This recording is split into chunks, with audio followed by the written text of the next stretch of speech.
Hello students, कैसे हो आप लोग। आई रियली होप आप सब लोग बहुत अच्छे होंगे। Pragati this side your SST teacher. देखो बच्चों, आज की वीडियो में हम लोग करने वाले हैं आप लोगों की क्लास 8th की एसएसटी का चैप्टर नंबर 3 जो हम पढ़ रहे थे, द राइज ऑफ मराठास। इसका हम लोग पार्ट नंबर 2 आज कवर अप करने वाले हैं। पार्ट नंबर 1 हमने लास्ट वाली वीडियो में कवर अप कर लिया था एंड काफी बच्चों का था मैम पार्ट 2 भी जल्दी लेकर आओ। तो उससे पहले हम लोगों ने आपके चैप्टर नंबर 2 के जो नोट्स वाला पार्ट था वो भी हमने कंप्लीट कर लिया है। तो यानी कि चैप्टर 1 एंड चैप्टर 2 का हमने सब कुछ अपलोड कर दिया है। अगर आप लोगों ने वो वीडियोस ना देखी हो तो डिस्क्रिप्शन बॉक्स में लिंक है पूरी ही प्लेलिस्ट का, आप वहां जाके उसको चेकआउट कर सकते हो। नाउ मराठास वाले पार्ट में हम देख चुके हैं शिवाजी कैसे आते हैं। शिवाजी के दो बेटे होते हैं, संभाजी और आपका राजाराम जी। अब यहाँ पे इनमें क्या होता है, किस तरीके से एंग्लो मराठा वॉर्स भी होते हैं, किस तरीके से आपके पानीपत के बैटल होता है जो थर्ड वाला था, ये सब चीजें हम लोग यहाँ पर देख चुके हैं। शिवाजी कहाँ से बिलोंग करते हैं। शिवाजी ने एक नेवी स्टैब्लिश करी थी काफी अच्छी, जो कि उनके टाइम पे बहुत ज्यादा अच्छा वर्क रहा था। शिवाजी ने किस किस तरीके से कहाँ कहाँ पे किस किस को हराया था, उसके बाद उनको बल्कि हाउस कोर्ट में रखा गया था, किस तरह से वहां से निकले थे वहां से, और हमने ये सब चीजों का हमने जिक्र कर लिया था। मराठास अब शिवाजी के बाद जो है मराठास ने किस तरीके से अपनी पावर को स्टैब्लिश करा था, पेशवा आए थे उसके अंदर जिसको हमने प्राइम मिनिस्टर कहा था। हमने ये सब चीजें लास्ट वाली वीडियो में कवर अप कर ली थी। ठीक है जी, अगर आप लोगों ने वो वीडियोस ना देखी हो डिस्क्रिप्शन बॉक्स में लिंक है, अगेन आई एम सेइंग आप वहां जाके उन वीडियोस को चेकआउट कर सकते हो। ओके भैया, चलो अब देखो बच्चों, आगे हम आज पढ़ना है हम लोगों ने आपका मराठा का एडमिनिस्ट्रेशन, यानी कि जो मराठा का शासन चल रहा था वो कैसे चल रहा था, उसमें क्या चीजें हो रही थी, चाहे सिविलियन का, चाहे नेवी का, चाहे हर एक चीज को हम लोगों ने वो पढ़ना है आज। तो चलो अब बिना किसी देरी के अपने इस वीडियो की शुरुआत करते हैं। ओके देखो, सबसे जो फर्स्ट पॉइंट हम पढ़ेंगे दैट इज सिविलियन का एडमिनिस्ट्रेशन। सिविलियन यानी कि जो नॉर्मल हम लोग हैं, जो हम लोग सिविल्स हैं, सारे के सारे जो वहां की जनता है बेसिकली, उन पे शासन कैसा चल रहा था, किस तरह से करा जा रहा था, उसकी बात करने वाले हैं। कहते हैं Shivaji instituted a relatively centralised administration for his kingdom, यानी कि शिवाजी ने अपने राज्य के लिए एक सेंट्रलाइज्ड एडमिनिस्ट्रेशन लगा रखा, चला रखा था। नाउ सेंट्रलाइज्ड का मतलब क्या होता है, जहां पे सब कुछ सेंटर पे हो, जो भी डिसीजंस लेने हैं, जो भी काम करने हैं, वो सब सेंटर कर रही है। नीचे किसी और के पास कोई खास पावर नहीं है, सब कुछ जो है किसके पास है, वो सेंटर के पास है, एक इकलौते पर्सन के पास जो कि ऊपर बैठा हुआ है। That is called centralisation. Okay, कहते हैं he abolish the hereditary post generally practice under the sultan और द मुगल्स, यानी कि जो बेसिकली जो हेरिडेटरी पोस्ट थी ना, लैंड असाइनमेंट वाली, कि सबको जो है लैंड असाइनमेंट दे देते हैं, उस पर टैक्सेस आएंगे, उस टैक्सेस से आप सोल्जर्स को मेंटेन करो, और फिर जब किंग को नीड होगी तो किंग जो है उनसे वो सोल्जर्स को ले लेगा, जो हमने अभी तक पढ़ा था लास्ट वाले चैप्टर में भी।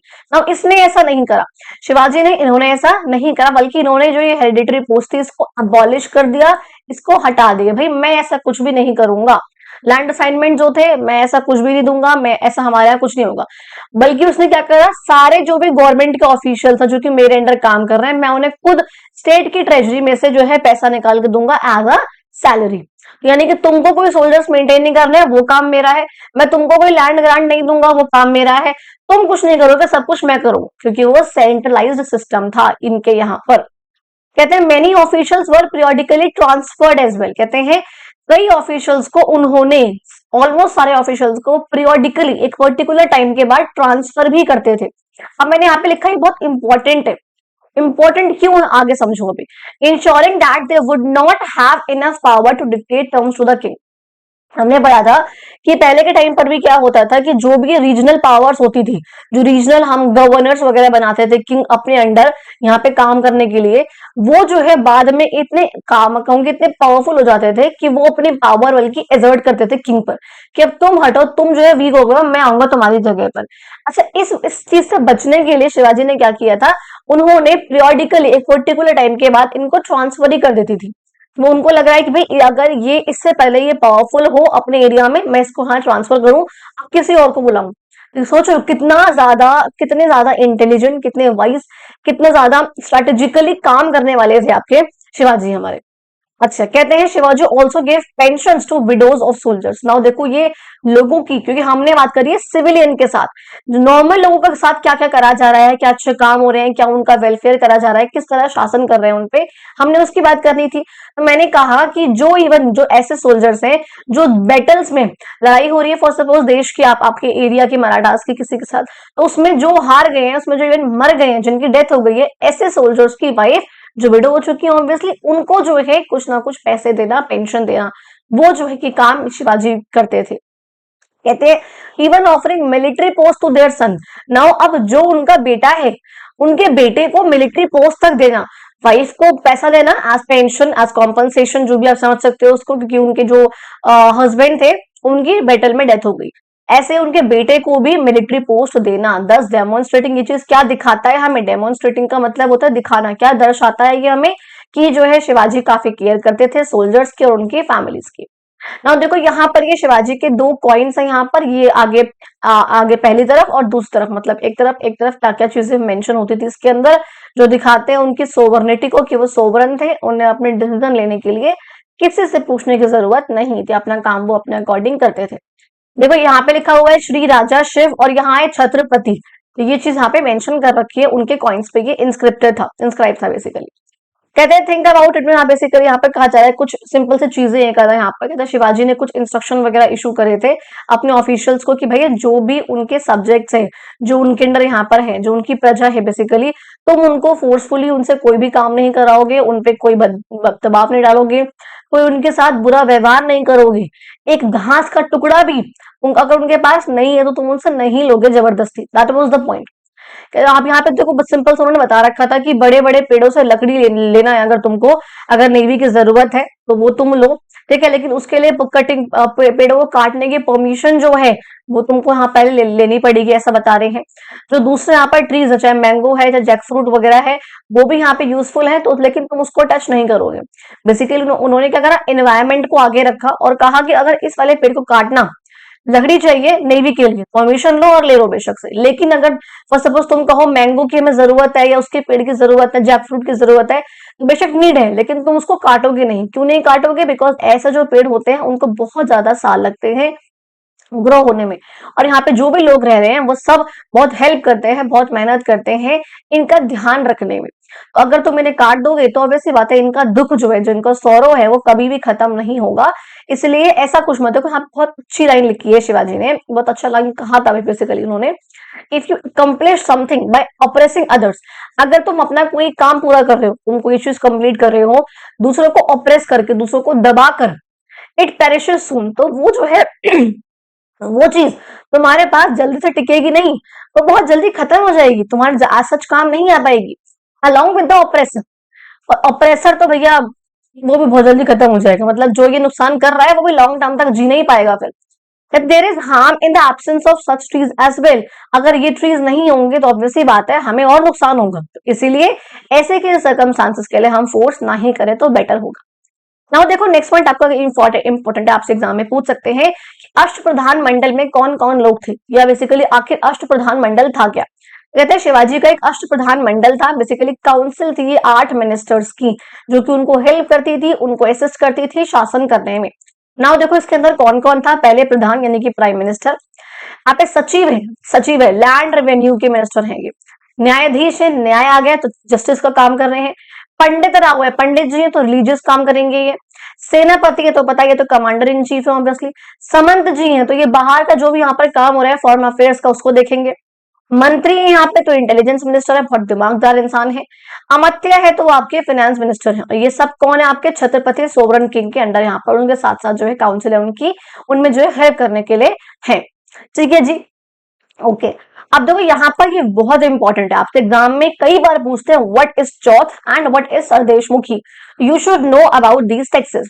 कहते हैं ये दोनों जो है टैक्सेस होते हैं जो कि मराठास के टाइम पे बेसिकली लगाए जाते थे। तो कहते हैं चौथ जो कि 25% था, अब ये है क्या और ये किससे लिया जा रहा है? पहली बात तो पहले समझो आगे। एक टैक्स था आपका चौथ और एक टैक्स था आपका सरदेशमुख। ना आप लोगों ने हमें जैसे पहले पढ़ा हुआ है कि जो भी फॉर सपोज अगर छत्रपति हैं, उन्होंने जिस भी राजा को हरा दिया, मैं एक एग्जांपल दे रही हूँ, मान लो मुगल्स वगैरह थे, उन्होंने जिसको भी हराया, एग्जांपल के लिए जैसे आपके वो थे औरंगजेब थे, या मुगल्स के और भी अशोका वगैरह नहीं है, वो क्या करते थे कि उन्होंने किसी भी, फॉर सपोज अगर वो उनका राज्य नॉर्थ इंडिया में ज्यादा है तो डेक्कन में उन्होंने किसी को हराया, हराने के बाद उनसे कहा कि तुम मुझे जो है ट्रिब्यूट दोगे तभी मैं तुम्हारे यहाँ पे राज नहीं करूंगा। That was the point. Tribute क्या था कि तुमने मुझे कोई टैक्स पे कर रहे हो, कोई गिफ्ट पे कर रहे हो, कुछ भी यहाँ पर है, इस वजह से पे कर रहे हो कि मैं तुम्हारे यहाँ पे आके राज ना करूं। मैं तुमको हरा दिया है लेकिन मैं तुमको यहाँ पे राज करने के लिए दे रहा हूँ, लेकिन तुम उसके बदले मुझे ट्रिब्यूट पे करोगे। ये हम लोगों ने पहले पढ़ा हुआ है। अब मैं क्या बात कर रही हूँ, अब मैं यहाँ पर कह रही हूँ कि भाई यहाँ पर अब शिवाजी ने क्या कहते, बेसिकली मराठास ने क्या किया था, उन्होंने क्या कहा कि तुम, मैं ऑब्वियसली बात है मैं तुमसे ज्यादा पावरफुल हूं तो मैं तुमको हरा सकता हूँ, इसलिए मैं तुमको कह रहा हूँ इससे पहले मैं तुम्हारे आके यहाँ पे अटैक करूं, तुम जो है मुझे इतना परसेंट 25% जो है टैक्स दोगे, जो भी तुम्हारे स्टेट का, तुम्हारी टेरिटरी का, लैंड का रेवेन्यू होगा, जो भी तुम इस अपने एरिया से, फॉर सपोज ये वाला पार्ट है आपका, डेक्कन में ये वाला पार्ट है और नॉर्थ इंडिया में शिवाजी जो है फॉर सपोज यहाँ पे है, उन्होंने कहा भैया मैं तुमको हरा सकता हूँ तुम पे अटैक करके, लेकिन अगर तुम चाहते हो मैं तुम्हारे यहाँ पे अटैक ना करूं और तुम जो है नॉर्मल यहाँ पे रहो, राज अपना काम करते रहो, तो तुम मेरे को अपने इस टेरिटरी से जो भी तुम्हारे पास लैंड का रेवेन्यू बन रहा है इसका 25% जो है तुम मेरे को दोगे एज अ प्रोटेक्शन टैक्स। ये तुम्हारा प्रोटेक्शन टैक्स है कि तुम जो है, मैं तुमको प्रोटेक्शन दूंगा और कोई और तुम्हारे यहाँ पे लाइक अटैक नहीं करेगा। दिस वाज कॉल्ड, बच्चा आपका चौथ, ये समझे। अब कहा अच्छा एक और टैक्स देना होगा तुमको अपने यहाँ से मेरे को, जो कि होगा 10%। फॉर सपोज यहाँ पे 1000 रुपए जो है इस पर्सन का अपनी टेरिटरी से इनकम हुई, तो 250 रुपए तो वो देगा आपका चौथ के रूप में, और 10% एडिशनल देगा हेरिडिटरी टैक्स जिसे हम बोलते हैं, जो आपको देना ही देना लैंड रेवेन्यू पे, एक वो टैक्स भी था, एडिशनल है ये। तो ये एक और दोगे आप सरदेशमुखी नामक मुझे टैक्स, जो कि आपके 10% होगा आपके इस लैंड रेवेन्यू का। तो बेसिकली 25% अलग और 10% अलग, तो 100 रुपए और तुम मुझे एक्स्ट्रा दोगे यहाँ एडिशनल टैक्स के रूप में, यानी कि मेरे पास आएंगे एज टैक्स के रूप में यहाँ तुम्हारे पास से 350 रुपए। बाकी के 650 रुपए उसका तुम्हें जो करना हो तुम वहां पर करो, मेरे को कोई मतलब नहीं है। अब समझे ये बात। तो ये आपके दो टैक्सेस जो काफी इंपॉर्टेंट है, एग्जाम में काफी बार पूछते हैं, चौथ और सरदेशमुखी क्या होता है, तो आपको ये पता होना चाहिए। डेक्कन के, नॉर्थ इंडिया वगैरह जो भी टेरिटरीज डायरेक्टली उसके अंदर नहीं है उनसे उन्होंने ये टैक्स लेना था। This was protection tax and this was, book में मेंशन नहीं है लेकिन दिस वाज हेरिडिटरी। अच्छा, कहते हैं इन रिटर्न, अब मैं बता चुकी हूँ कि मराठास जो है वो तुम्हारी प्रोविंस, हमारी प्रोविंसेस को प्रोटेक्ट करेंगे और इंटरवीन नहीं करेंगे, इंटरफेयर नहीं करेंगे, जो भी तुम यहाँ पे काम कर रहे हो, जैसे भी काम कर रहे हो। मुगल्स ऑल्सो अप्रूव, अच्छा मुगल्स ने भी कुछ टाइम तक मराठास को ये टैक्स दिया था, ठीक है, कुछ प्रोविंसेस जो थी छोटी छोटी सी उन्होंने टैक्स दिया था। नेक्स्ट देखो बात करते हैं, डोंट मिस आउट कह रहे हैं, in the 18th century Marathas often adopted the Mughal style of coinage owing to its popularity. कहते हैं मराठास ने क्या किया था, जो मुगल का कॉइनेज का स्टाइल था लिखवाने का चीजों का, 18th सेंचुरी में जो है उन्होंने इसको काफी अडॉप्ट किया था बेसिकली, बिकॉज वो काफी पॉपुलर हो रहा था। लेकिन उन्होंने जो क्या किया था, अपने खुद के कल्चरल सिंबल्स को जो उसमें ऐड किया था। For example this rare Maratha coin जो आपको यहाँ पे मेंशन कर रखा है, देखो जिसके अंदर यहाँ पे गणपति प्रधान, तो ये पंत प्रधान इस तरह से यहाँ पर लिखा होता था। तो यानी कि जो मुगल्स के उस टाइम पे कॉइन्स हुआ करते थे इस टाइप के यहाँ पे, जिसमें भाषा मेंशन वगैरह थी, उन्होंने अपनी लैंग्वेज में उसको लिखवाया, अपने कल्चर को, अपनी चीजों को दिखाया उसमें, और अपने कुछ वर्ड्स को यहाँ पे ऐड करा था। एग्जाम्पल गणपति पंत प्रधान, ठीक है, मिंटेड, छपवाए थे उसके अंदर, मिंट कराए थे उसके ऊपर in the early 19th century में बाय द पटवर्धन्स, ठीक है, जर्नल्स जो थे यहाँ पे पेशवास के अंदर, उन्हें हम कहते हैं पटवर्धन्स, जो कि यहाँ पर कहते हैं बेसिकली फीचर्स इंस्क्रिप्शन इन 2 स्क्रिप्ट, जो कि 2 स्क्रिप्ट में इंस्क्रिप्शन जो है छापते थे। इंस्क्रिप्शन जो है उनका मतलब बेसिकली मराठास का इंस्क्रिप्शन इन 2 स्क्रिप्ट में होता था। देवनागरी स्क्रिप्ट में, जो कि आज भी जैसे हिंदी हमारी है वो देवनागरी स्क्रिप्ट से आई है, पर्शियन से जैसे आपकी उर्दू वगैरह आई है। कहते हैं वन साइड जो है इन्वोकेशन टू गणपति यानी गणेश, देखो एक तरफ यहाँ पे लिखा हुआ है गणपति और गणेश जिसे हम बोलते हैं Ganesh ji, while the other declares loyalty to the Peshwa, जिसे हम बोलते हैं पंत प्रधान, की भैया लॉयल्टी है पेशवा के लिए, प्रधानमंत्री जो आपके प्राइम मिनिस्टर हैं उनके लिए बेसिकली, ठीक है जी, मराठी में यहाँ पर इसको ये बोलते थे। चलो अब हमने बात करी कि सिविलियंस के साथ क्या हुआ, कैसे हुआ। अब देखो हम बात करेंगे मिलिट्री का एडमिनिस्ट्रेशन कैसे हो रहा था, नेवी थी, इन्फेंट्री थी, क्या क्या चीजें थी उसकी बात करेंगे। कहते हैं मराठा के जो आर्म्ड फोर्सेस थी वो 3 पार्ट्स में डिवाइडेड थी। The first one was infantry, यानी कि जो नॉर्मल पैदल चलने वाले सोल्जर्स होते हैं उन्हें हम बोलते हैं बच्चा आपका इन्फेंट्री। एक होती है कैवेलरी, जो आपके घुड़सवार होते हैं, जो घोड़े पे सवार होते हैं, जिनके हाथ में तलवार होती है, उन्हें हम बोलते हैं कैवेलरी। और एक होती है बच्चा आपकी नेवी, जो आपको पता है जो पानी में आपकी फोर्सेस होती है, that is simply called navy. The cavalry, अब जो ये घुड़सवार वाले हैं ये 2 तरह के सोल्जर्स थे इसमें भी, एक यहाँ पर थे बारगेट्स बार्गेट्स का मतलब क्या था, जिनके जो भी हॉर्सेज हैं या जो भी आपके पास इक्विपमेंट्स हैं, उन सबके पैसे आपको कौन दे रहा है, स्टेट दे रही है। जो भी आपके पास हॉर्सेज है या जो भी आपके पास, यहाँ पर एक सेकेंड, हॉर्सेज हैं आपके पास या जो उनके पास जो इक्विपमेंट्स वगैरह लड़ने के लिए, उन सबके पैसे कौन देगा बच्चा, आपको स्टेट देगी अपने ट्रेजरी वगैरह में से। लेकिन एक यहाँ पे होंगे शिलेदार, जिनके जो भी हॉर्सेज है इक्विपमेंट्स है उसके जो है पैसे हैं वो सोल्जर्स खुद देंगे, स्टेट यहाँ पे नहीं देगी उन्हें कुछ भी। तो यहाँ पे दो तरह की कैवेलरी होगी, ठीक है जी। हमने कहा 18th सेंचुरी में Marathas also notice the superiority of European style discipline troops and artillery. Basically क्या था, देखो 18th सेंचुरी चल रहा है, 18th सेंचुरी का मतलब कई बार बता चुकी हूँ, 1700 से लेकर के हम बात कर रहे हैं यहाँ पे 1799 की। उस टाइम पे ऑब्वियसली बात है, ब्रिटिशर्स जो है अपना राज पे बहुत पीक पे थे।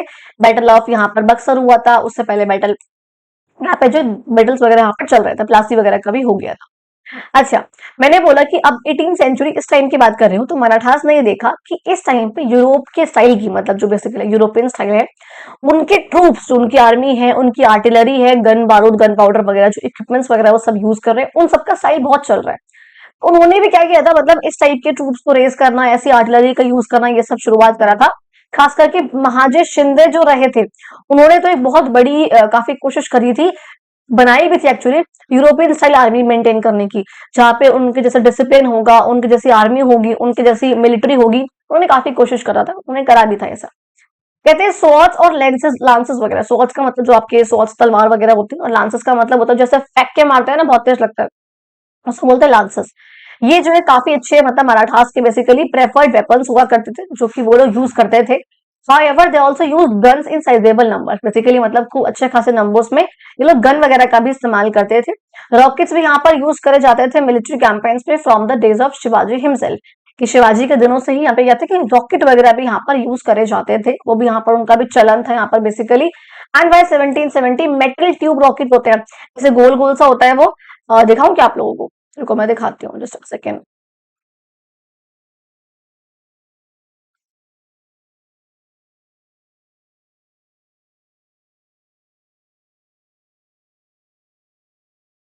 मतलब ऐसे ना गोल गोल सा होता है वो, और फिर आगे उसमें वो लगा होता है, सिर्फ लंबा सा काइंड ऑफ गोल सा। मैं एक सेकंड दिखाती हूँ, ये देखो, देखो ऐसे गोल गोल सा है, आगे इसमें फिर ऐसे वो लगा हुआ है मारने का। तो ये मेटल ट्यूब रॉकेट बेसिकली इनको बोलते हैं, तो इनका भी जो है काफी इस्तेमाल उस टाइम पे करा जाता था। ठीक है जी, चलो आगे पढ़ते हैं। कहते हैं एज वी सॉ, देखो यहाँ पे ये सारे के सारे इक्विपमेंट्स वगैरह हैं जो कि उस टाइम पे मराठास के द्वारा वेपन्स यूज करे जाते थे। As we saw earlier, forts were initially the mainstay of the Marathas. अच्छा देखो, जब मैं क्वेश्चन आंसर्स कराऊंगी मैं एक्स्ट्रा वाले इस चैप्टर से, तो मैं फोर्ट्स वाला पॉइंट जरूर कंसिडर करना है, बिकॉज फोर्ट्स मराठास के एक्सपेंशन में काफी अच्छा रोल प्ले करते हैं, काफी बड़ा रोल प्ले करते हैं। उस टाइम पर भी काफी इनका रोल रहा था, ठीक है, मराठास के लिए खासकर। कहते हैं जो फोर्ट्स होते हैं बड़े बड़े, जैसे हमने अभी लास्ट चैप्टर में हम लोगों ने कुंभलगढ़ फोर्ट भी देखा था, है ना। तो ये क्या होता है, फोर्ट जो है उस टाइम पे मराठास के, हालांकि वो तो राणा कुंभ का था, राजस्थान की बात थी, लेकिन वैसे बात कर रही हूँ कि मराठास के टाइम पर भी फोर्ट्स का बहुत अच्छा एक रोल यहाँ पे रहा था, मेन स्टे रहे थे मराठास की पावर का।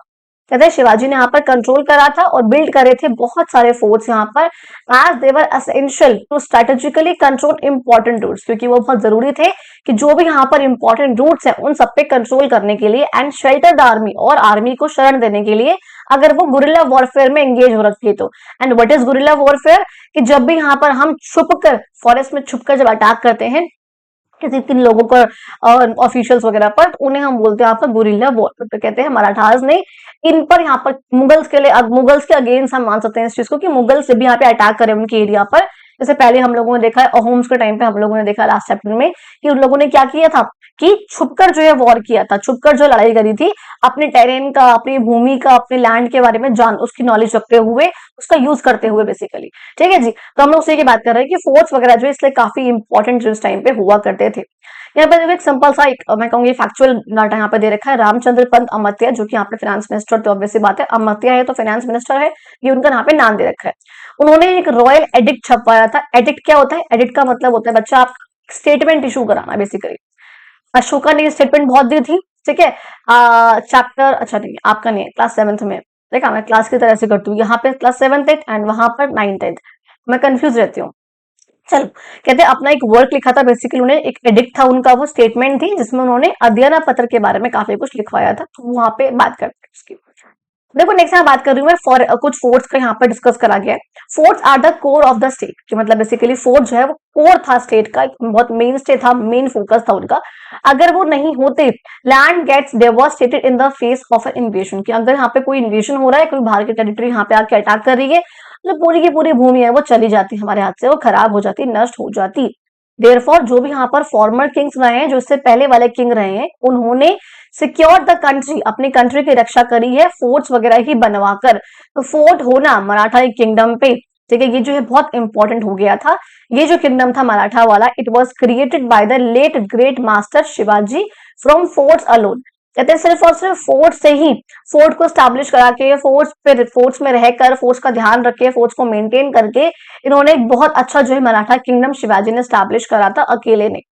अ ग्रेट एनिमी, जैसे कि औरंगजेब था यहाँ पर, जब उसने इन्वेड किया था किंगडम पे, तो उसने बड़े बड़े एरियाज कॉन्कर करने के लिए बीजापुर, भागनगर वगैरह वो करे थे, लेकिन फोर्स की वजह से ऐसा था, जो मराठा स्टेट था वो तब भी टिका रह गया, इतने ऑनस्लॉट के बावजूद, इतने मारकाट के बावजूद भी जो मराठास का स्टेट था वो टिका रहा। मतलब बेसिकली कहते हैं कि बीजापुर, गोलकोंडा, भागनगर, इन सब पे जो औरंगजेब ने अटैक किया था, इन सबको कॉन्कर कर लिया था, लेकिन मराठास का जो स्टेट था वो इस फोर्ट्स की वजह से ही, फोर्ट्स में गुरिल्ला वॉरफेयर करने की वजह से, फोर्ट्स में छुपने के लिए, फोर्ट्स में शेल्टर के लिए, फोर्ट्स में मेंटेन करने के लिए, स्ट्रेटेजिकली रूट्स को कंट्रोल करने के लिए फोर्ट्स जो है काफी इंपॉर्टेंट थे, सिंपल सी भाषा में। चलो जी नेक्स्ट देखो, बात करते हैं बच्चा आपके मैरीटाइम सुप्रीमेसी की। आखिर नेवी में क्या चल रहा था, पानी में क्या चल रहा था, उसकी बात करते हैं। कहते हैं आज भी सौ कि शिवाजी ने, हमने पहले ही देखा था, मैंने चैप्टर के स्टार्टिंग में बोला कि शिवाजी ने नेवी मेंटेन करी थी इंग्लिश वालों से, मतलब बेसिकली ब्रिटिशर्स से थोड़ा सा अलग होकर उन्होंने भी नेवी को मेंटेन किया था, ऐसा बताया गया था। कहते हैं शिवाजी ने क्रिएट की थी एक navy to secure the west coast, क्योंकि मराठा है, ऑब्वियसली बात है यहाँ पर है, तो वेस्ट कोस्ट को सिक्योर करने के लिए उन्होंने नेवी को मेंटेन करा था।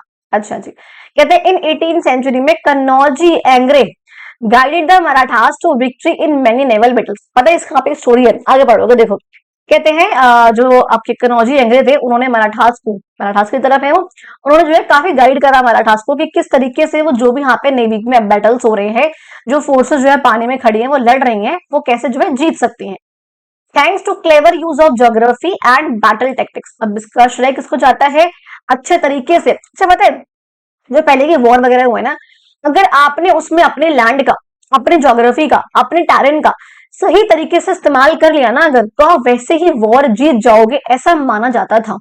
ठीक है, ऐसा उस टाइम पे बहुत मानते थे कि अगर आपके पास अपने लैंड की नॉलेज है, एज सपोज गुरिल्ला वॉरफेयर में अगर आपके पास वो नॉलेज हो तो आप जीतोगे, ऐसा यहाँ था, सपोज में था।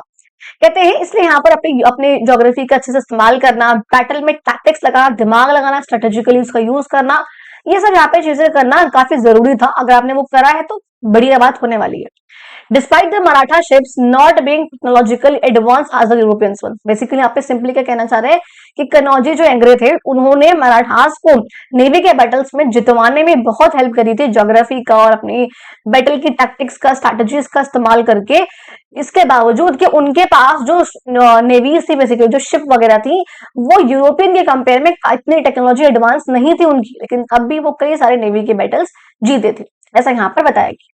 अच्छा यहाँ पर एक छोटी सी स्टोरी, बेसिकली यहाँ पे कहते हैं कि उस टाइम पे मेन स्ट्रेंथ जो थी यूरोपियंस की, वो थी उनकी नेवीज। तो वो क्या करते थे, जो भी इंडियंस वगैरह हैं, अगर आपको फर्स्ट देखो यहाँ पे है मराठास, तो ऑब्वियसली बात है यहाँ पे इंडियंस जो भी यहाँ पे ट्रेड कर रहे हैं ना इस पूरे एरिया में, तो ऑब्वियसली बात है वो आप सी रूट के थ्रू ट्रेड करेंगे। जो आपके ब्रिटिशर्स वगैरह होते थे, वो क्या करते थे, वो इंडियंस को ना वो फोर्स करते थे कि अगर तुमको यहाँ पे सी रूट में ट्रेड करना है, तुमको हमसे एक पास लेना होगा, जिसे हम बेसिकली पोर्तुगीज में जैसे कारतास बोलते थे। तो कहते हैं इंग्लिश वालों ने यहाँ पे कहा था उनसे कि बेसिकली यूरोपियंस ने कहा था उस टाइम पे, इंग्लिश ही कहूंगी बेसिकली मैं, तो उन्होंने यहाँ पे कहा था कि अगर तुमको इस ट्रेड यहाँ पे करना है सी रूट में, तो तुमको जो हमसे एक पास लेना होगा। अगर तुम्हारी शिप्स में वो पास नहीं होगा ना जो तुमने हमसे लिया है, तो तुम्हारी शिप को जो है सीज कर लिया जाएगा, तो सामान को सीज कर लिया जाएगा, तुम जो है ट्रेड नहीं कर पाओगे। ये कहा था यूरोपियंस ने इंडियन से। लेकिन जब यहाँ मराठास आए, मराठास के टाइम की बात है, उसमें कन्नौजी एंग्रे ने बल्कि उनसे कहा यूरोपियंस ने कि अब तुम जो है हमसे यहाँ पर पास लो, अगर तुमने जो है पास नहीं लिया तो तुम जो है ट्रेड नहीं कर पाओगे। तो मतलब बेसिकली यहाँ पे दिखाया गया था किस तरह से पहले यूरोपियंस ने इंडियंस को कहा कि तुम जो है हमसे पास लो, नेवी का पास लो, ट्रेड करने का पास लो सी रूट से, अगर नहीं लोगे तुम्हारे शिप्स को सीज कर लिया जाएगा। मराठास में जब कनौजी एंग्रे आए, उन्होंने उनसे ही कह दिया यूरोपियन से कि तुम जो यहाँ से पास लो मराठास से, अगर तुमने वो पास नहीं लिया तो हम तुमको अपने एरिया से ट्रेड नहीं करने देंगे। अच्छा, इसके बाद ना बताए कनौजी एंग्रे को यूरोपियंस ने खुद ही पायरेट कहा, जो होता है ना, जो बेसिकली लूटपाट करता है, उसमें आके अपना मर्जी चलाता है, दैट काइंड ऑफ। तो वो कहा, ठीक है, तो मतलब अधिकारा कहता है कि तो अपनी से बर्दाश्त नहीं है अब इनको। यहाँ पे दिखा रहा है किस तरीके से, इस तरीके से यहाँ पे अटैक कर रहे हैं इंग्लिश शिप पे। यहाँ पे मराठास किस तरीके से, यहाँ पर देखो ये मराठास की यहाँ पर ये सारी, और ये इंग्लिश के शिप्स पे किस तरह अटैक कर रही है, वो यहाँ पर दिखा रखा था। ओके, आगे देखो बात करते हैं don't miss out. I really hope so आप लोगों को कोई आवाज ना आ रही हो, जो बाहर आ रही है वो होता है ना, वो काली माई आती है गली में, वो वाली काली माई से हमारा क्या डंडन डंडन हो रही है उसकी, पट पट पट पट। तो रियली होप आप लोगों तक आवाज ना पहुंच रही है उसकी, इतना माइक मेरा नॉइस कट कर पा रहा हो। चलो आगे बढ़ते हैं। कहते हैं डोंट मिस आउट। इन 1665 में क्या हुआ था, बेसिकली 4 शिप थे यहाँ पर शिवाजी की फ्लीट में से। तो शिवाजी का फ्लीट था यहाँ पर। फ्लीट का मतलब क्या होता है, जो प्रॉपर एक ग्रुप होता है उनका, शिप का बहुत सारे शिप्स होती हैं, वो मुस्कट पहुंच गए थे। अब तो आपको मैप में दिखाना होगा मेरे को कि कहाँ है ये मुस्कट। ओमन की कैपिटल है ये बेसिकली आपकी। और ओमन कहाँ पर है, ये आप लोग यहाँ पर देखो जरा। देखो ये आपका इंडिया है, आपको दिख रहा है यहाँ पर, ये इंडिया है। एंड यहाँ से निकल के यहाँ पे आप जाएंगे तो ये आपका ओमन है। और कोई बड़ी पिक्चर है, आई कैन शो यू। देखो ये ठीक है, यहाँ पे देखो, ये आपका इंडिया है। यहाँ से निकल के जब यहाँ पहुंचोगे ओमन, इसकी कैपिटल है यहाँ पे मुस्कट। तो कहते हैं यहाँ से निकल के जब वो यहाँ जा रहे थे, आगे आगे तरफ बढ़ रहे थे, तो यहाँ पे जो उनको जो है रोक लिया था शिवाजी के फ्लीट को। ठीक है, द रूलर जो वहां पर था, उन्होंने जो उनको कैप्चर करा, इवन उनको अरेस्ट भी कर लिया था जो वहां पर लोग बाग थे। He also prepared a few ships to attack on Shivaji's coastal possessions, यानी कि जो भी, फिर उन्होंने क्या किया था कि जो भी यहाँ पर कोस्ट, शिवाजी के कोस्ट के अंदर जो एरिया आ रहा है, उस पर अटैक करने के लिए कुछ शिप्स को प्रिपेयर भी कर लिया था। But on hearing that Shivaji's navy contain more than 100 ship, लेकिन जब उन्होंने ये सुना था, अरे यार, जब उन्होंने ये सुना था कि जो मराठी के सॉरी शिवाजी की जो नेवी है उसमें 100 शिप से भी ज्यादा शिप्स हैं, तो वो जो है वहां से फिर भाग गए थे, वहां से उन्होंने वापसी करा ली थी अपनी। ये यहाँ पर तक छोटे स्टोरीज काइंड ऑफ बीच में आ जाती है, तो बस वो हम लोग पढ़ लेते हैं। नेक्स्ट देखो बात करते हैं जुडिशियल सिस्टम की। यहाँ पर जुडिशियल क्या हाल चल रहा है, न्याय का क्या हाल चाल है, उसकी बात करते हैं। कहते हैं मराठास का जो है काफी एफिशिएंट जुडिशियल सिस्टम था, रिमार्केबल था। क्यों था? Moderation in using capital punishment, की वो आसानी से capital punishment which was called death punishment, उसका इस्तेमाल नहीं करते थे। अगर बहुत ही कुछ बड़ा कांड हो गया तब जाके वो किसी को डेथ सेंटेंस देते थे, वरना वो किसी को भी डेथ की सेंटेंस नहीं देते थे। अच्छा, तो यहाँ पे एक पॉइंट है, यहाँ पे काफी जो कि अच्छा मेंशन हो रखा है यहाँ पे पंचायत वगैरह, क्योंकि यहाँ पे क्या चल रहा था। तो कहते हैं यहाँ पर ये जो पंचायत है, ये आज की पंचायत जैसे वो गवर्नमेंटल बॉडी नहीं है कि आपका सेंट्रल लेवल फिर स्टेट लेवल फिर पंचायत का लेवल, वो गवर्नमेंट वाला ग्राम पंचायत वगैरह, वो नहीं था। बेसिकली पंचायत एक ऐसे लोकल गैदरिंग हुआ करती थी ऑफिशियल्स की, या जो भी यहाँ पर बड़े बड़े थोड़े बहुत प्रोमिनेंट मैन वगैरह हैं, वो यहाँ पर लोग हुआ करते थे। और वो बॉडी यहाँ पर बेसिकली जो जस्टिस यानी कि न्याय को डिलीवर करती है, तो वो जो है फर्स्ट लेवल पे यहाँ बैठेगी पंचायत। यानी कि यहाँ पर पंचायत बैठ रही है न्याय देने के लिए। यहाँ पे कुछ अच्छे खासे लोग हैं, यहाँ पर एक ऑफिशियल्स वगैरह है, कुछ बड़े बड़े लोग यहाँ पर प्रोमिनेंट मैन वगैरह बैठे हुए हैं, तो वो यहाँ पर फर्स्ट लेवल पे बैठेंगे। अच्छा, कहते हैं an appeal could be made to the Maratha chief in case of unsatisfactory verdict, यानी कि बेसिकली पहले कोई भी काम होगा, तो पहले कोई भी न्याय देना होगा तो वो यहाँ पे डिसाइड होगा। अगर यहाँ पर आप लोगों को यहाँ पर अच्छी वर्डिक्ट, सेटिस्फैक्टरी यहाँ पर आपको नहीं लगा है कुछ भी, तो आप लोग जो है इससे ऊपर अपील कर सकते हो। और ऊपर कौन होगा? आपका मराठा का चीफ होगा। कौन होगा? आपका मराठा का चीफ होगा। अच्छा जी, अब कहते हैं additionally in various prominent towns. अब देखो यहाँ पर ये तो हुआ कि यहाँ पर ये चल ही रहा है, अब शहरों में क्या हो रहा है, कोतवाल या पुलिस वगैरह भी यहाँ पर होती थी लॉ एंड ऑर्डर को मेंटेन करने के लिए, तो वो यहाँ पर आपको बताया जा रहा है, चाहे पुणे है, इंदौर वगैरह है, वहां पर जो है ये भी यहाँ पर हुआ करती थी। बेसिकली यहाँ पे हमने क्या देखा है, तो डेथ पनिशमेंट जो आसानी से नहीं दे रहे थे, और दूसरा देते कौन थे, पहले पंचायत यहाँ बैठेगी। पंचायत कौन थे? जिसमें कुछ ऑफिशियल्स हैं, प्रोमिनेंट मैन वगैरह हैं, एक यहाँ पर एक पर्सन है जहाँ पे डिलीवर जस्टिस वगैरह देगा, एक वो है। उससे ऊपर अगर आप लोगों को यहाँ पे जो है सेटिस्फैक्टरी नहीं मिला है कुछ भी, तो आप ऊपर जाओगे, ऊपर आपके मराठा के चीफ है, उनको जो अपील कर सकते हो। जैसे आज के टाइम पे क्या होता है, सबसे नीचे बच्चा आपके होता है डिस्ट्रिक्ट कोर्ट, आपके तहसील कोर्ट वगैरह होते हैं, ठीक है। अब जैसे आपका दिल्ली की बात करूं तो यहाँ पर जो वो 30 हजारी है, that was this is a district court. इससे ऊपर जाके क्या होंगे, हाई कोर्ट होंगे। अगर आपको यहाँ पे डिसीजन जो अच्छा नहीं मिला है, आपको सेटिस्फेक्शन नहीं मिली है, तो आप यहाँ से हट के आप यहाँ पे अपील कर सकते हो हाई कोर्ट में। अगर आपको हाई कोर्ट में भी अच्छा नहीं लगा है, तो आप जो उसके बाद सुप्रीम कोर्ट में अपील कर सकते हो अपने केस के लिए। सेम जो है चीज यहाँ पर दिखा रखी है। नेक्स्ट देखो बात करूं अगर मैं ट्रेड के नेटवर्क्स की, तो ट्रेड की यहाँ पर क्या बात करें, एक्सपोर्ट इम्पोर्ट की क्या बात करें, उसको पढ़ लेते हैं। कहते हैं शिवाजी ने ट्रेड को काफी इंकरेज किया था, काफी उनके यहाँ हो रहा था और एक्टिवली पार्टिसिपेट भी कर रहा था मैरीटाइम फॉरेन ट्रेड में। ये हम लोग ये बात जानते हैं, हम लोग पढ़ चुके हैं। उन्होंने और उनके ऑफिशियल्स के पास जो क्या थे, अपने खुद की शिप्स थी which the regularly send to ports, जो कि वो दूर दूर के जो पोर्ट्स वगैरह थे, उनके जो शिप्स है उनको भेजा करते थे, चाहे वो मोचा हो गया यमन में, चाहे मस्कट हो गया ओमन में, और चाहे मलक्का हो गया आपका मलेशिया में। यमन भी आपका ओमन के पास है, इधर की तरफ है, एंड ओमन आप हम लोगों ने देख लिया अभी, और मलेशिया आपका इधर साउथ एशिया की तरफ है। यहाँ पर ये सब चीजें इधर हुआ करती थी, यहाँ पर जो है वो अपने शिप्स को भेजा करते थे। अब उन शिप्स में बेसिकली क्या होता था, सामान कार्गो यानी कि गुड्स हुआ करते थे, चाहे वो गोल्ड है, चाहे टेक्सटाइल्स है, चाहे स्पाइसेस वगैरह है, वो सब जो है वो भेजते थे। रोड्स यहाँ पर कंस्ट्रक्ट करे गए थे, मेंटेन करे गए थे। आपसे पूछ सकते हैं कहाँ कहाँ भेजे और कौन सा सामान जो है वो मराठास ने भेजा था, शिवाजी ने specially.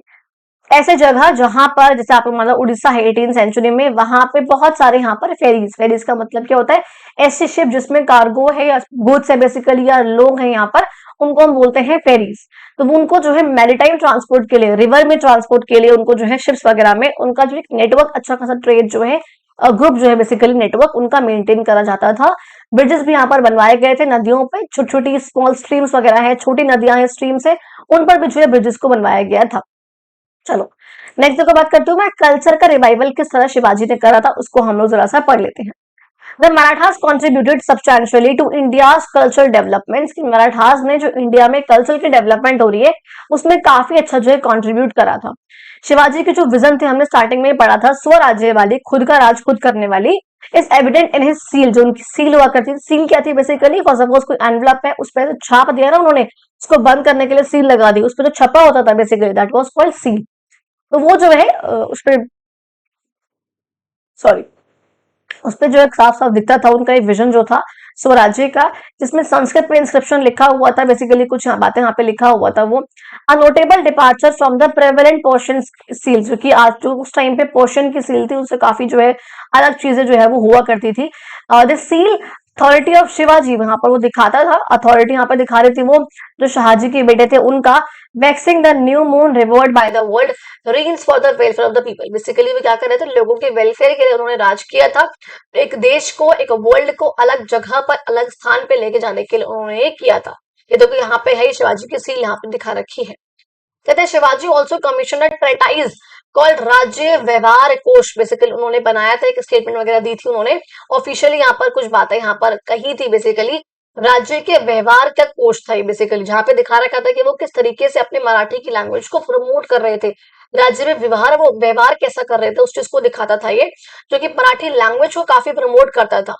It provided Sanskrit equivalent for the prevalent Persian words, जो कि यहाँ पर मतलब बेसिकली संस्कृत को जो है काफी प्रिवेल वो करते थे, फेवर करते थे, जो कि उस टाइम पे पोर्शन यहाँ पे चल रहा था, बिकॉज मुगल्स थे यहाँ पर, तो पोर्शन यहाँ पे चल रहा था, क्योंकि डिप्लोमेट का एक्सचेंज हो रहा है, फर्स्ट कोई बातचीत यहाँ पर हो रही है, इनफॉर्मल रूप से हो रही है, फॉर्मल रूप से हो रही है।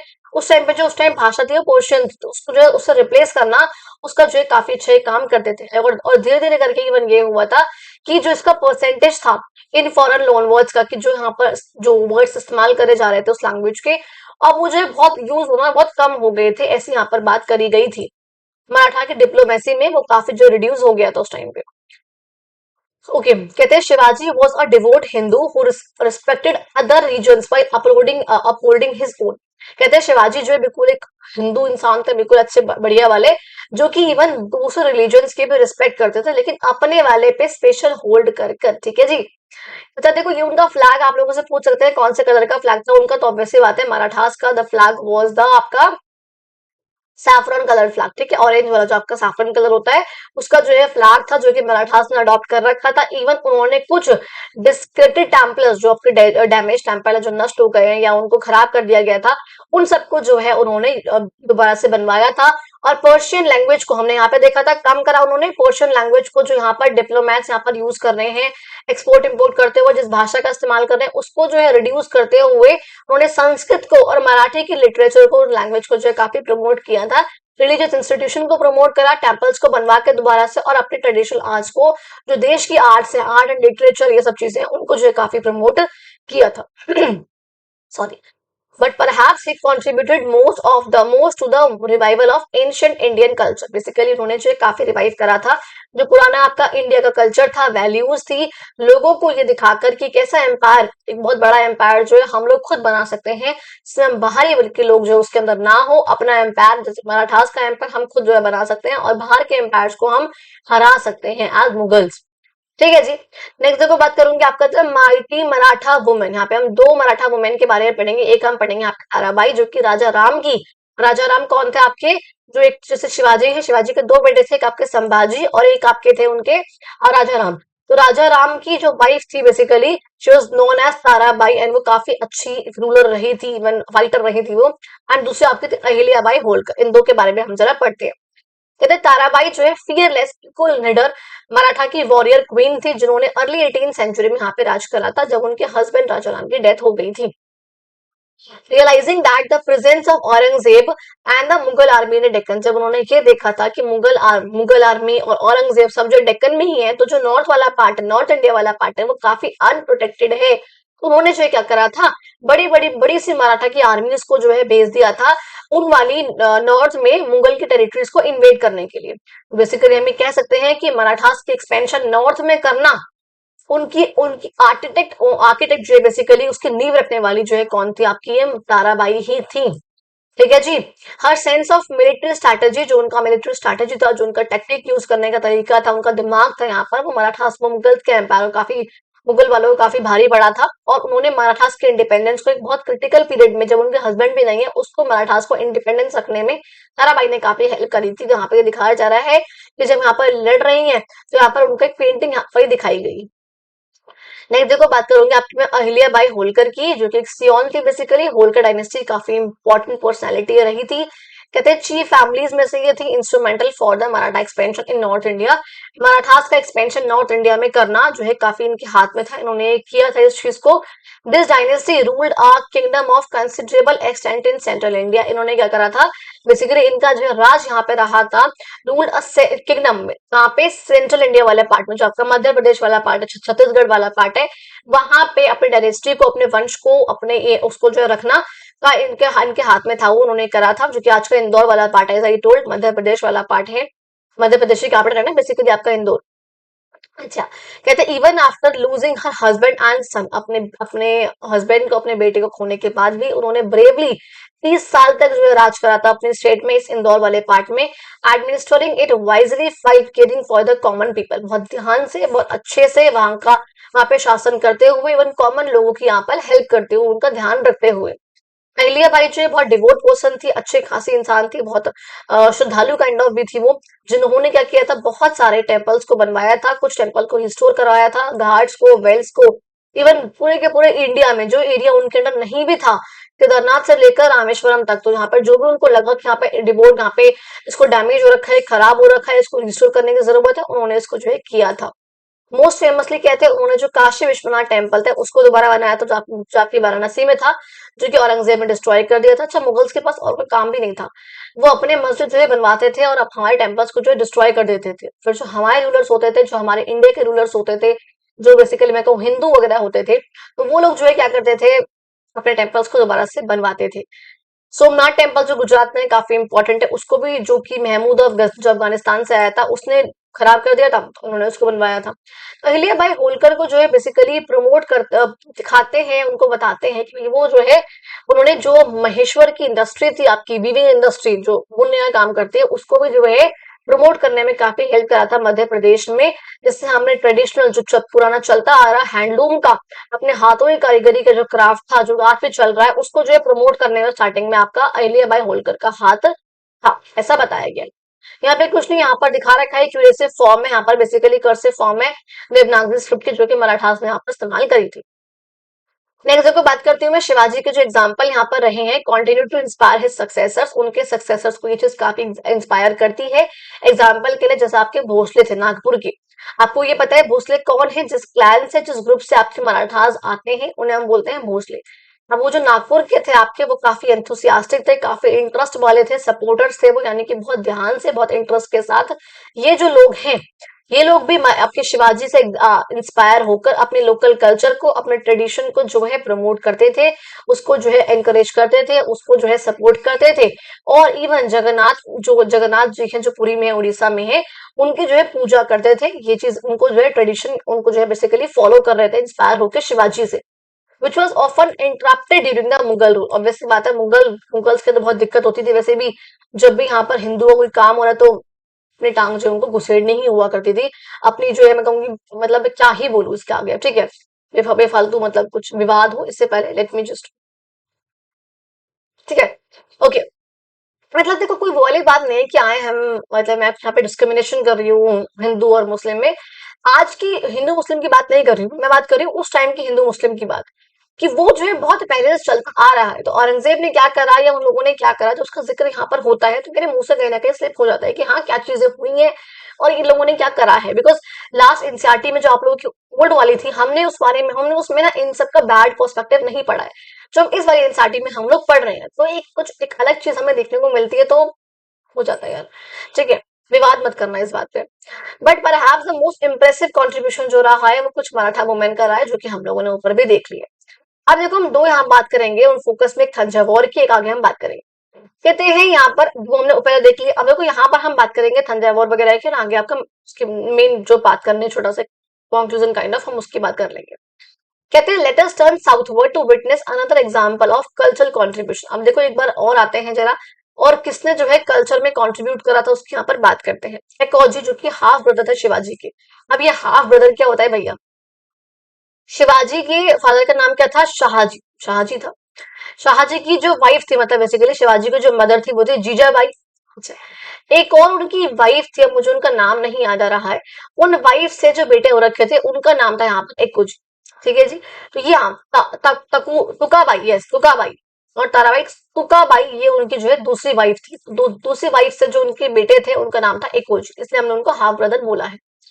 अच्छा, कॉन्क्वेट द थंजावुर रीजन, जो कि तमिलनाडु वाला पार्ट है आपका, उन्होंने जो है कॉन्क्वर करा था उसको लेट 17 सेंचुरी में। अगर मैं लेट 17 सेंचुरी बोल रही हूँ, लेट आगे लगी, यानी कि 1660 के बाद की बात कर रही हूँ। तो वहां पे जो है तमिलनाडु वाले रीजन में मराठा किंगडम को स्टैब्लिश करना, उसको शुरुआत करना, उसका श्रेय किसको जाता है, एकोजी को जाता है। तो थंजावुर मराठास जो थे उन्होंने स्पेशली हेल्प करा था एक साइंक्रेटिक, ठीक है, साइंक्रेटिक कल्चर बनाने में। साइंक्रेटिक कल्चर का मतलब क्या होता है, एक ऐसा कल्चर जिसमें वहां का भी जो कल्चर है वो भी मिक्स है। मैंने अपना कल्चर मिक्स कर दिया, कुछ लोगों का कल्चर और मिक्स हो गया। बेसिकली कुछ कल्चर्स का, बिलीव्स का, आइडियाज का मिक्सचर हो जाना, उनका मर्ज हो जाना, उसे हमने यहाँ पे कहा था सिंक्रेटिक कल्चर, जो कि काफी रिच था और इनोवेशन से काफी भरा हुआ था, जिसमें बहुत सारे कल्चर्स का यहाँ पर मिक्सचर था, तो ये जो है काफी यहाँ पे इंपॉर्टेंट था। तो ये जो है उन्होंने थंजावुर में इकोलॉजी ने क्रिएट करा था, हेल्प करा था बनाने में। बहुत ग्रेट, बहुत बड़े पैटर्न्स थे, बेसिकली मानते थे, काफी पूछते थे आर्ट्स को, और बहुत जो रूलर्स थे इनके वो काफी पोइट्स थे, ड्रामेटिस्ट वगैरह भी थे। कह रहे of all the Thanjavur Maratha rulers, सारे में ही जो कंट्रीब्यूशन यहाँ पे रहे थे सरफोजी टू के, वो काफी नोटेबल थे। यानी कि बेसिकली जो बहुत सारे यहाँ पे थंजावुर मराठा के रूलर्स यहाँ पे रहे हैं, उस थंजावुर मराठा जिसकी स्टैब्लिशमेंट एकोजी ने करी है, वो एकोजी जो कि शिवाजी का दूसरा भाई है, कह सकते हैं ऐसे, ठीक है। तो वो उसमें जो है सरफोजी टू का काफी अच्छा जो है कंट्रीब्यूशन रहा था। He was well versed in many Indian and European languages. Basically वो जो है बहुत सारी इंडियन लैंग्वेजेस को और यूरोपियन लैंग्वेजेस को जो है वो जानता था। और उसने एक मराठा प्ले जो है भी रखा था, मराठी प्ले, जिसका नाम था देवेंद्र कुरवंजी। ये जो है उसने यहाँ पर बनाया था, बेसिकली उसको लिखा था। Where he describes world geography, जिसमें उसने वर्ल्ड की ज्योग्राफी को बनाया था और डिस्क्राइब किया था बेसिकली बहुत डिटेल्स में उस टाइम पर। इवन क्या कहता पता है, बहुत सारे टैलेंटेड म्यूजिशियंस वगैरह को भी काफी वो मानता था, मानते थे उस टाइम पे। उन्होंने जो मॉडर्न आज का टाइम का जो कार्नेटिक म्यूजिक है, वो भी उन्होंने यहाँ पे जो है उसकी शुरुआत करी थी, तो वो भी यहाँ पर काफी हुआ था। इवन जो आपका आज का भरतनाट्यम है, तमिलनाडु का जो फोक डांस है, उसकी भी अर्ली स्टेजेस इस इन्हीं के टाइम पे जो है वो डेवलप हुई थी। फिर देखो यहाँ पर ये दिखा रहा है एक बार मराठी का इंस्क्रिप्शन, जो कि बृहदेश्वर जो वहां का टेम्पल है, उसकी वॉल पे यहाँ पर इन्होंने लिखवाया था। कौन थे वो, सरफोजी। सरफोजी ने एक बहुत बड़ा इंस्क्रिप्शन है, बहुत बड़ा यहाँ पे रॉक था ये, जिसपे इन्होंने, जो कहाँ पे था ये, बृहदेश्वर टेम्पल में था ये। और बृहदेश्वर टेम्पल में इतना बड़ा इंस्क्रिप्शन यहाँ पर मेंशन कराना, जिसमें भोसले फैमिली का पूरी की पूरी हिस्ट्री रिकॉर्ड करा रखी है।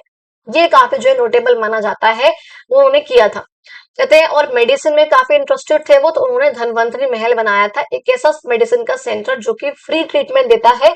कुछ इसमें इंडियन मेडिसिन भी है, वेस्टर्न मेडिसिन भी है, दोनों का मिक्सचर। वो मिक्सचर में काफी विश्वास रहा थंजावुर वालों का।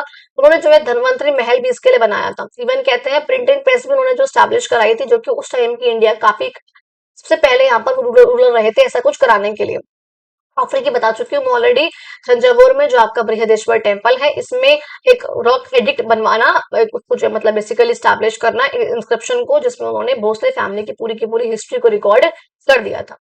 नेक्स्ट देखो बात करती हूँ मैं कल्चर एनवायरनमेंट जो यहाँ पर था थंजावुर का, मल्टीलिंगुअल था, बार बार बोल रही हूँ, अलग अलग लैंग्वेजेस, अलग अलग कल्चर थंजावुर में काफी था, सिंक्रेटिक था, काफी मिक्सचर था उसका, बहुत सारे लैंग्वेजेस का। लोकल जो तमिल कल्चर था, तेलुगु कल्चर था उस टाइम का, और जो आपके करंट के मराठी रूलर्स थे उनका कल्चर था, ये सब जो आपस में इंटरेक्ट करता था उस टाइम पे थंजावुर में जो है यही चल रहा था अंडर एकोजी और सरफोजी टू।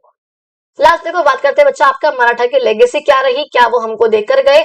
मराठा रूल ने चैलेंज किया था मुगल की डोमिनेंस को। आपको पता है डोमिनेंस का मतलब क्या होता है, जब वो अपने आप को सुपीरियर साबित करते हैं, तो उसको जो है काफी चैलेंज करा था मराठास ने। जैसे हमने देखा है बहुत जगह रोका है, बहुत वॉर हुए हैं इनके और मुगल्स के बीच में, और ये जीते ही है मराठा। बस मराठा जो है ब्रिटिशर्स से हार गए थे, वरना मुगल से तो वो काफी हद तक जीत ही रहे थे, और कई बार गड़बड़ भी कर दी थी औरंगजेब के टाइम पे। ठीक है।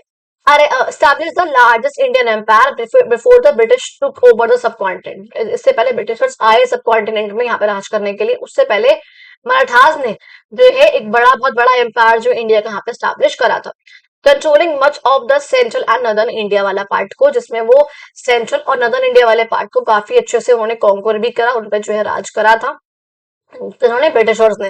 इससे पहले वो यहाँ पर आते हैं, इसलिए इससे पहले मराठास ने जो इस वाले पार्ट को काफी अच्छे से कॉन्कर करा था, ऐसे बताया गया है। They set up new way of governing with an efficient administration. हमने देखा कि उन्होंने किस तरीके से अलग अलग यहाँ पे तरीके निकाले थे एडमिनिस्ट्रेट करने के, चाहे वो थंजावुर में हो, चाहे वो नेवी हो, चाहे अलग अलग यहाँ पे तरीके थे उनके। हेरिडिटरी पोस्ट ना रखना, लोकल को कम पावर देना, है ना, वो सब चीजें हमने देखी थी। इवन उन्होंने क्या किया था, हिंदू के ट्रेडिशंस को काफी रिवाइव करा था, और बिना बिना किसी रिलीजन की डिस्क्रिमिनेशन के, बाकी को भी ध्यान रखना लेकिन अपने को भी होल्ड करके रखना, वो वाला काम था इनका। जो उनकी ब्रेव यहाँ पर फाइट थी ऑपरेसिव रूल के अगेंस्ट, जो कि चाहे किसी फॉरेन पावर का हो चाहे मुगल्स का यहाँ पर हो, वो हमको दिखाती है उनका किस तरीके से जो उनका आइडियल था उसको अचीव करने की डिटर्मिनेशन को हमें दिखाता है ये। बाद में कहते हैं उन्होंने जो है इंस्पायर किया था बहुत से इंडियंस को ये विश्वास करने के लिए कि भाई वो जो है खुद से गवर्न कर सकते हैं, खुद से राज कर सकते हैं, और इन्होंने क्या किया था, इंडिया के फ्रीडम मूवमेंट के सीड्स को प्लांट कर दिया था, बीज लगा दिए थे फ्रीडम मूवमेंट के। बाद में जो है धीरे धीरे करके ब्रिटिशर्स के बाद लोगों को एहसास हुआ था कि हम लोगों में खुद भी ताकत है, फिर गांधी जी आए थे, फिर कई चीजें यहाँ पर जो एनसीएम वगैरह लॉन्च होकर हम लोग आजाद जो है बाद में फ्रीडम फाइटर्स की वजह से हो गए थे। समझ में आ गया जी। And that was whole of a chapter. जरा हम बिफोर वी मूव ऑन एक बार देख लेते हैं छत्रपति शिवाजी महाराज जिन्होंने मराठा किंगडम की एस्टैब्लिशमेंट करी थी 17th सेंचुरी में, ये जरा याद रखना। उनके इतने दशकों, डिकेड्स का मतलब क्या होता है, 10 साल, ठीक है, ये टाइम होता है। सेंचुरी का मतलब क्या होता है बच्चा आपका, 100 साल। और मिलेनियम का मतलब होता है, मिलेनियल का मतलब होता है 1000 साल, ये यहाँ पर था। तो उन्होंने इतने टाइम तक, बहुत लॉन्ग टाइम तक मुगल की पावर को रोक के रखा, रेसिस्ट करा उसको, और जो उनका एक्सपीरियंस था इस चीज से, उसने इंडिया को एक्सपैंड होने में 18th सेंचुरी में काफी हेल्प करी थी। ब्रिटिशर्स ने जो है कैप्चर करा था इंडिया को, मराठास से काफी उनको मुश्किल हुई थी ऐसा करने में, बाकी किसी पावर से उसको कैप्चर करने में उनको इतना दिक्कत नहीं हुई थी। फोर्ट जो है हमने देखा मराठास के काफी कोर थे, मराठास ने बहुत सारे 100 ऑफ फोर्ट जो उनके अंडर थे स्ट्रेटेजिकली, जो कि उनको उस रीजन में स्ट्रेटेजिकली रूट्स पे कंट्रोल करने के लिए काफी इंपॉर्टेंट था, वो काफी तो उनके लिए काफी वो स्ट्रेंथन करा था उसने उस चीज को एक स्ट्रेंथ दी थी, पावर दी थी। जो उनकी अनकंट्रोलेबल नेवी की पावर थी, इवन उसने यूरोपियन की जो नेवल सुप्रीमेसी थी, ऐसा हमने देखा था, जो आपके कनौजी थे ना, कनौजी एंग्रे थे, उनकी हेल्प से उन्होंने जो है काफी सुप्रीमेसी उस टाइम पे टेक्नोलॉजी एडवांस ना होते भी उन्होंने स्टैब्लिश करी थी, उन्होंने हासिल करी थी।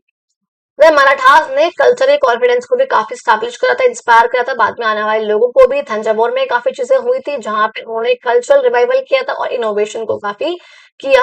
हाँ, समझ में आ गया जी बच्चों।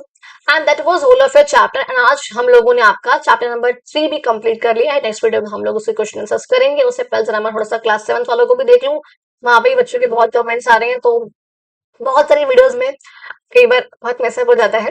बाकी अगर आप लोगों को वीडियो अच्छी लगी, आप लोगों ने वीडियो एंड तक देखी हो, देखो आज क्या टाइम हो रहा है ये, मतलब सुबह के भी साढ़े मतलब 9:55 हो रहे हैं, तो 10 बजने वाले हैं। वीडियो शूट हो गई है हमारी, अब बाकी काम करेंगे। ठीक है, and thank you so much. अगर आप लोगों ने वीडियो एंड तक देखी है तो अच्छी लगी हो तो वीडियो को लाइक करना, चैनल को सब्सक्राइब करना। बहुत कम लोग सब्सक्राइब कर रहे हो, इस वीक अच्छी ग्रोथ नहीं हुई है। आप लोग सपोर्ट हल्का मतलब यार मत करो यार ऐसे, मतलब तो जब करते हैं तो फिर हम चाहते हूँ भी कि हाँ ठीक है, थोड़ा सपोर्ट भी करो आप लोग। तो जो बच्चे करते हैं, जो अच्छे अच्छे कमेंट्स करते हैं, उनको दिल से शुक्रिया। लेकिन जो नहीं कर रहे हैं, प्लीज करो भाई, ये कमेंट करना, आपके एक लाइक, आपका एक सब्सक्राइब मुझे बहुत मोटिवेट कर सकता है। तो प्लीज आप लोग जरा वो करके जाना, आप लोग वीडियो को अभी तक देख रहे हो तो। And thank you so much, मिलते हैं अपनी अगली वीडियो में।